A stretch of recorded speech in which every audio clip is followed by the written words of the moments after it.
এর নিয়ে নতুন করে কি কর্তব্য আছে সেটা কিন্তু এবার এই খবরে আমি আপনাদেরকে দেখাচ্ছি, আপনারা শুনতে থাকবেন। তখন অ্যাপ্লাই করেনি, ডিলিট হয়ে গেছে কিন্তু অ্যাপ্লাই করেনি, তাদের করণীয় কি সেটা একটু শুনে নেন।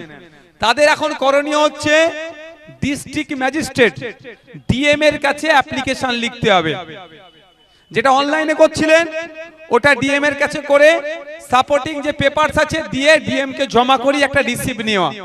ডিএম স্যারের কাজ হবে ওটা তিনি ট্রাইব্যুনালে পাঠিয়ে দেবেন। তাহলে আগে যে পাওয়ারটা অ্যাভেলেবেল ছিল সেই পাওয়ারটা এখন সিজ করে ডিএম এর হাতে আছে। সুতরাং এই ভয়টাও কেউ খাবেন না যে আমি তো অনলাইনে অ্যাপ্লাই করিনি তাহলে আমার কি হবে, বা অফলাইনে অ্যাপ্লাই করিনি আমার কি হবে। যদি কেউ এই ধরনের থেকে থাকেন কোন জায়গায় অ্যাপ্লাই করেননি, তারা এখন ডিএম এর কাছে অ্যাপ্লাই করলে ডিএম তার পাওয়ারকে এক্সারসাইজ করে সে নামটা ট্রাইব্যুনালে পাঠিয়ে দেবে। আর ট্রাইব্যুনাল মানে বিচার ব্যবস্থা,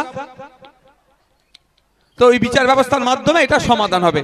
তা সেখানেও যদি কোনো অ্যাডভোকেটের প্রয়োজন হয় আপনারা নিশ্চিন্তে থাকবেন, আমরা সেখানে আপনাদেরকে আইনজীবীদের সহযোগিতা করাবো। আইনজীবীদেরকে দিয়ে আপনাদের এই